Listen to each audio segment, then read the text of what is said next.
बड़ी खबर आपके सामने मैं रखने जा रहा हूं। वीडियो को शुरू से लेकर एंड तक पूरा देखें। पाकिस्तान और अफ़गानिस्तान के हालात कशीदा हो गए। कंट्रोल लाइन पर ताबड़तोड़ हमले, दुश्मन का तूरखम बॉर्डर पर बड़ा हमला, पाक फ़ौज का मुंह तोड़ जवाब। जनरल आसिम मुनीर अफ़गानिस्तान में घुस गए। वीडियो की तफसीलात में आगे बढ़ने से पहले हमारी वीडियो को लाइक कर दें, चैनल को सब्सक्राइब करके बेल आइकन पर ज़रूर क्लिक कर दें। नाज़रीन गिरामी, पाकिस्तान और अफ़गानिस्तान के हालात कशीदा से कशीदा हो चुके हैं। कंट्रोल लाइन पर शदीद और ताबड़तोड़ हमले, दुश्मन का तूरखम पर भी बड़ा हमला सामने आ चुका है। तफसीलात के मुताबिक पाकिस्तान और अफ़गानिस्तान के दरमियान सरहदी तनाज़ा एक मरतबा फिर शिद्दत इख्तियार कर चुका है, जिसके दौरान दोनों जानिब से भारी असलहे से शदीद शेलिंग और फायरिंग की गई। इस जड़ा में अब तक पाकिस्तान की जानिब से कोई फ़ौजी शहीद नहीं हुआ, जबकि अफ़गानिस्तान की ईंट से ईंट बजाई गई है। यह झड़प पाकिस्तान में ज़िला कुर्रम और अफ़गानिस्तान के ज़ूबा पख्तिया में डंडी पठान के दरमियान सरहद पर हुई। ये वाक़या 2 रोज़ा कशीदगी के बाद उस वक्त पेश आया जब गुज़िश्ता रात दोनों जानिब से भारी असलहे से एक दूसरे पर हमले शुरू कर दिए गए थे। ज़िला कुर्रम से मकामी लोगों ने BBC को बताया है कि बुनियादी तौर पर यह तनाज़ा ज़मीन की मलकियत है। उनका कहना है कि पाकिस्तान के ज़िला कुर्रम की रिहाइशों की सरहद पर ज़मीन है, जिस पर अफ़गानिस्तान की जानिब से हुक्काम भारी मशीनरी के ज़रिए तामीराती काम शुरू करना चाहते थे। दूसरी जानिब BBC ने अफ़गानिस्तान में मकामी लोगों से रब्ता किया तो उन्होंने बताया है कि 2 रोज़ से जारी कशीदगी और झड़पों में अब तक 4 अफराद ज़ख्मी हुए हैं। इस बारे में अफ़गानिस्तान में अमारात इस्लामी के तर्जुमान ज़बीहुल्लाह मुजाहिद बिलाल करीमी से रब्ते की कोशिश की गई, लेकिन उनकी जानिब से कोई जवाब मौसूल नहीं हुआ। BBC को अमारात इस्लामी अफ़गानिस्तान के आला ओहदेदार सुहेल शाहीन ने एक पैगाम के जवाब में कहा है कि उन्हें इस बारे में कोई मालूमात नहीं है। इसके अलावा पाड़ा चनार में सरकारी अस्पताल के MS डॉक्टर मीर हसन ने बताया है कि अस्पताल में इस वक्त 2 ज़ख्मी मौजूद हैं, जिन्हें तिब्बी इमदाद फराहम की जा रही है। इनके मुताबिक गुज़िश्ता रोज़ 8 सिक्योरिटी एहलकारों और एक खातून समेत 3 शहरियों को लाया गया था। इसके अलावा इनके मुताबिक मकामी लोगों ने इस वक्त इस मसले की निशानदेही की थी, लेकिन उनसे कहा गया था कि इससे कोई मसला पैदा नहीं होगा। ताहम 2 रोज़ कबल अफ़गानिस्तान में तालिबान हुकूमत के एहलकार भारी मशीनरी समेत इस इलाके में पहुँचे, यहाँ तामीरात शुरू करने लगे। सरकारी एहलकार का कहना था कि पाकिस्तान की जानिब से इन्हें कहा गया कि इस ज़मीन पर तामीरात नहीं की जा सकती, क्योंकि ये ज़मीन उनकी है। इस पर कोई तवज्जो नहीं दी गई।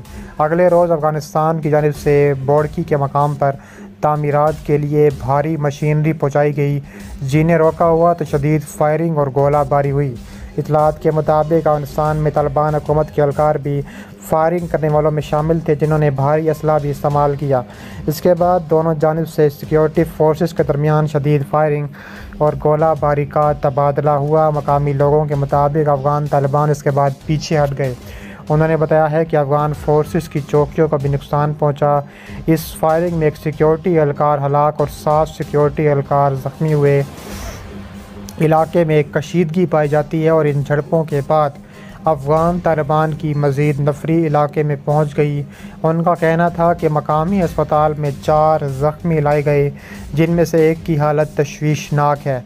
इस इलाके से ताल्लुक़ रखने वाले रुकन कौमी असम्बली वफाकी वज़ीर साजिद हुसैन तूरी ने एक बयान में अफ़गान फोर्सेस के हमलों की मज़म्मत की और कहा है कि पाकिस्तान में सिक्योरिटी फोर्सेस अपनी सरज़मीन की मुहाफ़िज़ हैं। उन्होंने कहा है कि जारियत और जंग किसी मसले का हल नहीं।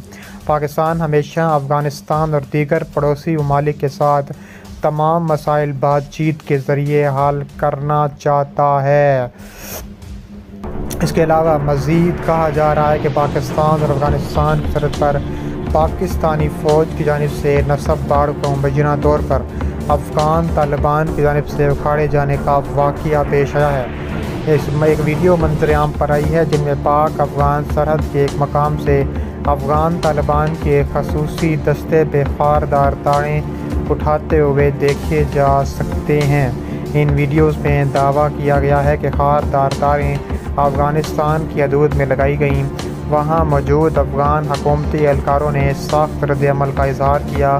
सरहद पर अफ़गान एहलकारों की जानिब से हालिया कार्रवाई के बारे में अफ़गान तालिबान से रब्ता किया तो उन्होंने इनके महकमा इत्तलात के अहदेदार बिलाल करीमी से भी रब्ता करवाया था। इसके अलावा मज़ीद कहा जा रहा है कि पाकिस्तान और अफ़गानिस्तान के दरमियान इन दोनों की बयानात की हद तक कशीदगी बढ़ चुकी है। इसकी एक बड़ी वजह कलअदम तंजीम तहरीक-ए-तालिबान पाकिस्तान के खैबर पख्तूनख्वा और बलूचिस्तान में बढ़ते हुए हमले बताए जा रहे हैं। पाकिस्तान का मौक़िफ़ है कि अफ़गान तालिबान किसी मुसल्लह तंजीम को अपनी सरज़मीन पाकिस्तान या किसी भी दूसरे मुल्क के ख़िलाफ़ इस्तेमाल करने की हरगिज़ इजाज़त ना दें, जबकि अफ़गान तालिबान का कहना है कि पाकिस्तान में जो कुछ हो रहा है वह पाकिस्तान का अपना अंदरूनी मसला है। पाकिस्तान में तशद्दुद के बढ़ते हुए वाक़यात के बाद चंद रोज़ पहले कोर कमांडर कॉन्फ्रेंस में इस बारे में गौर किया गया। इसके बाद वज़ीर-ए-आज़म की सरबराही में कौमी सलामती कमेटी के इजलास में दीगर अमूर के साथ साथ मुल्क में सिक्योरिटी की सूरत हाल पर अहम फ़ैसले किए गए। उनका कहना था कि अफ़गान तालिबान अपने मुल्क के अंदर अपने लोगों पर रहम नहीं करते। जहां ख़वातीन के साथ बदसलूकी की जाती है, अपने लोगों को मारा जाता है, तो ऐसे में इनका रवैया पड़ोसी ममालिक के साथ कैसा हो सकता है। पाकिस्तान के हक्काम ने दीगर हमलों के बारे में यही कहा था कि हमला आवर अफ़गानिस्तान से आए थे। इसके बरअक्स अफ़गानिस्तान का कहना था कि हमला आवर पाकिस्तान के अंदर मौजूद हैं। इसके अलावा पाकिस्तान गुज़िश्ता एक साल से अंदरूनी तौर पर बदकिस्मती से सियासी अदम इस्तेहकाम का शिकार है, जिस वजह से मुल्की पॉलिसी ख़ास तौर पर बैनुल-अक़वामी सतह पर पॉलिसी मुतासिर होती है। उनका कहना था कि ये कहा जा सकता है कि तालिबान के साथ ताल्लुकात वैसे नहीं जैसे होने चाहिए। जब हालात ख़राब हो जाते हैं तो ऐसी सूरत हाल में ऐसी क़ुव्वतें भी काम शुरू कर देती हैं जो मुल्क के अंदर हालात ख़राब करना चाहती हैं। अफ़गानिस्तान से अमेरिकी फ़ौज के इनखला के लिए अफ़गान तालिबान के साथ अमेरिका ने दोहा में मुज़ाकरात भी उस वक्त शुरू किए थे जब तालिबान ने अफ़गानिस्तान पर कब्ज़ा नहीं किया था 2020 से पहले।